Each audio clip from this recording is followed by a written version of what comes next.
Hi, it's Jane here from craftwithjane.co.uk. Thanks for joining me today for another fun project. So we're in September and next month is Halloween. So I'm starting my Halloween prep with this cute little Halloween lollipop cover.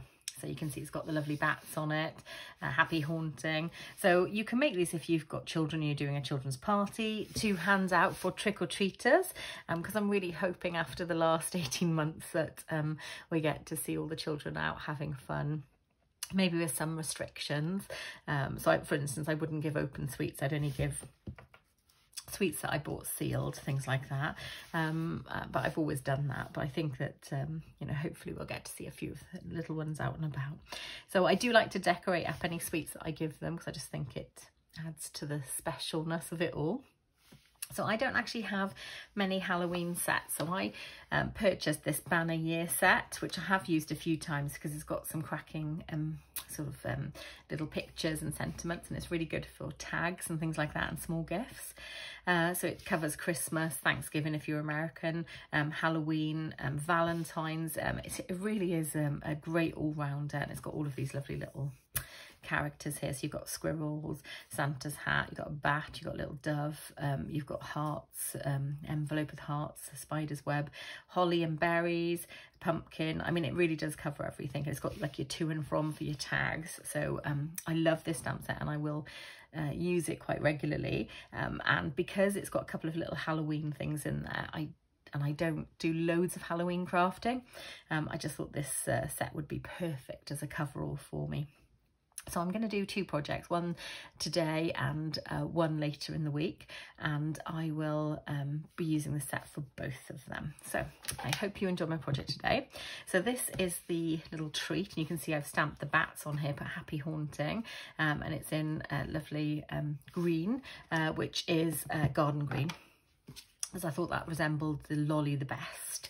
However, I'm going to use the same lolly, but I'm going to use pumpkin pie for the next one, and I've got some beautiful gems here which are from the Holiday Rhinestone Basics, and I've stamped on the back here. So real simple project this is. It does use a couple of punches, which is lovely and easy, but you could literally do a batch load of these very quickly.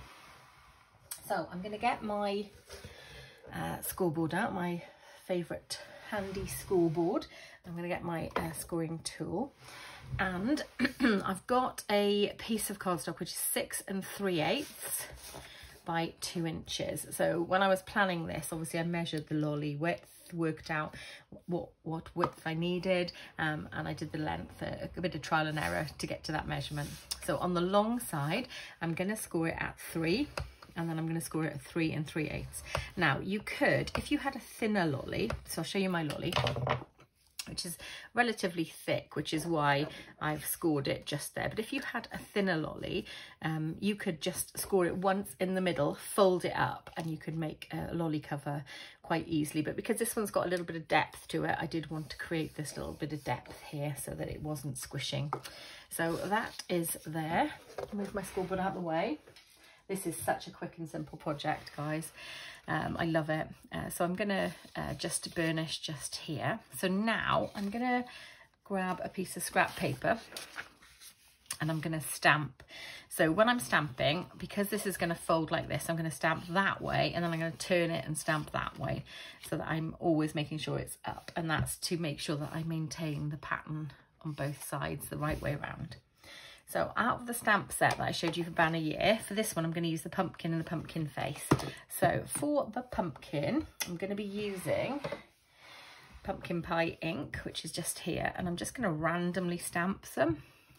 So it's quite subtle because it is the same colour as the paper, but I really like that. I just think it looks so super, and I'm going to flip it over and do exactly the same. So on the back, obviously it's going to, whichever one I decide to use as the back, it will actually show more of my stamping. There we go. Perfect. So that is just there.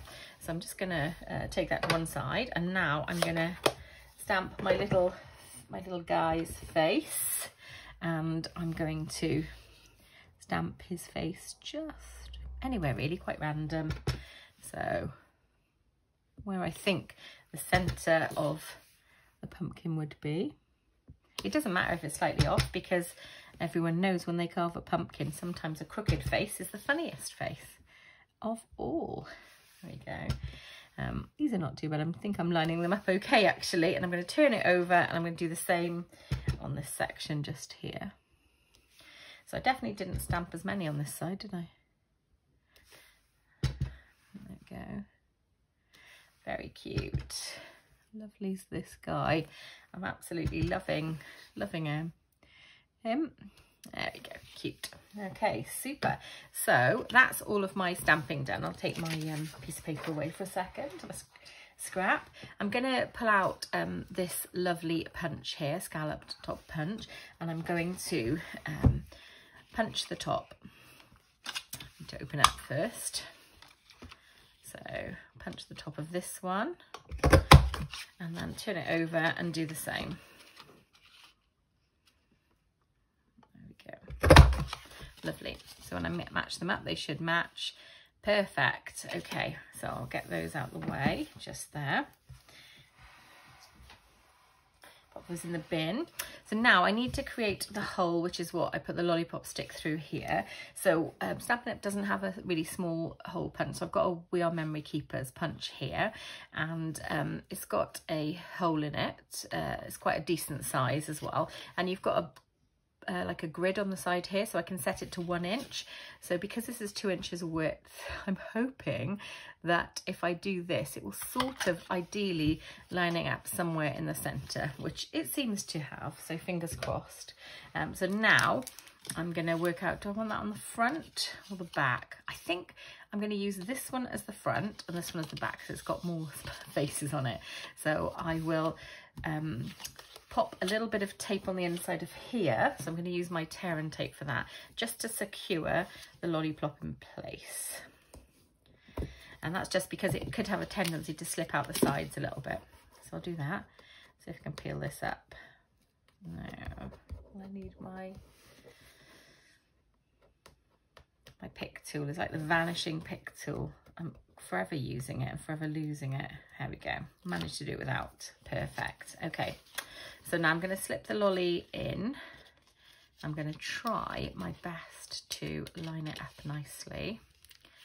And I will pop it in just like that. There you go. So that is there. So you can put a bit of tape just on here, which I probably will do, just to secure it in place. Just sort of makes a neater, flatter finish. This certainly is my choice. This isn't really required, but I don't mind doing a little bit of extra just there. Okay, so I'm going to make sure they line up and then press it firmly down. So to bring this together, you don't have to because you're going to tie a bow there, but I'm going to use a little glue dot. Found my pick tool, so I'm going to use a little glue dot just here, and I'm going to pop it just on the inside there, and then I will bring these two together. Lovely.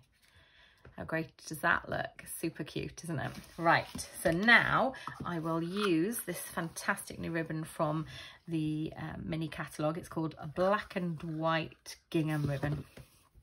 So I do my best to keep it on the spool because I feel like well, sometimes I waste less. Not always though. If you watched my last project or maybe the project before, I didn't do a great job of minimizing my waste on that one, because I like to be a frugal crafter if I can, so I don't like to waste too much. Okay, so I'm just trying to tie it so it's kind of cute. It doesn't seem to want to go that way. Shall we see if it's a bit happier going this way? I don't mind if it's an upside down bow or if it's kind of flat bow, because it is a cute Halloween project, so it can be upside down if it wants to. So I'm just going to trim it off there, just angle this one a bit more. There we go. So I've got my cute little bow at the top, just there. So happy with that. I'll get rid of that. And little wastage compared to last time, which is good.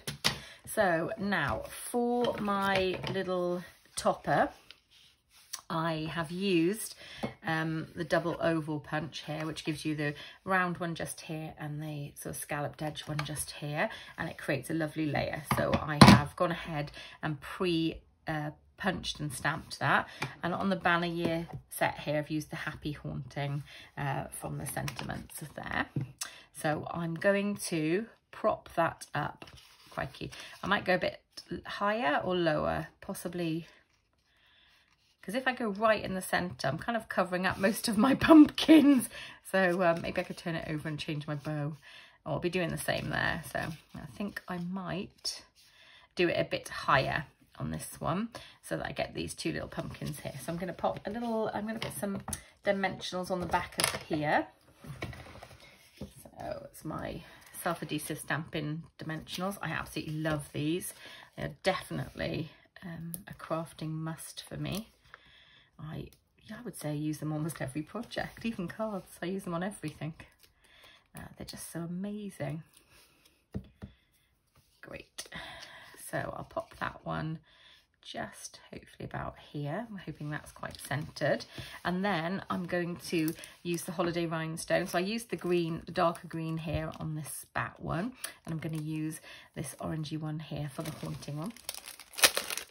So these do not need to be used just for Christmas. They are exceptionally versatile, and I love the fact that you get all the multicolours. So you've got a nice little ability to use a few of them dotted all over the place. So I'm just going to pop 3, similar sort of placement, because I quite like that original placement. I'll just get the third one out just here, pop that one just there, if it'll let me. There you go. Press those in and remove some of my bits. And that is my little Halloween lollipop cover. Super cute, super quick, super easy, all the supers there.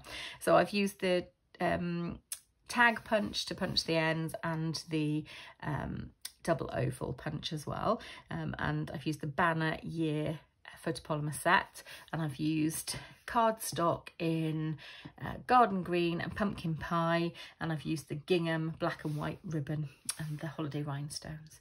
So I'll put all the links to the products that I've used below. So if you would like to shop with me, I would be delighted, but please click the links below and take you straight through to my shop and these products if that's what you choose to buy. I'd be very grateful. I do send out thank yous every month to everyone that shops with me, and you can use the host code and you get an extra gift and things like that. So please feel free to do that. If you want to join my team, links are below, or you can contact me via my website and we'll have a little chat and see if it's the right thing for you. So yeah, I will leave you for now, and hopefully you'll be able to start your Halloween prep as well following this video. So I do hope you enjoyed it. If you did, please please comment. I will answer, and I would be delighted if you subscribe. I've recently gone over the 100 subscribers mark, so I'm over the moon. My next target's 500, and I would love you to help me reach that. So I'm going to say bye. So bye for now. See you soon. Happy crafting.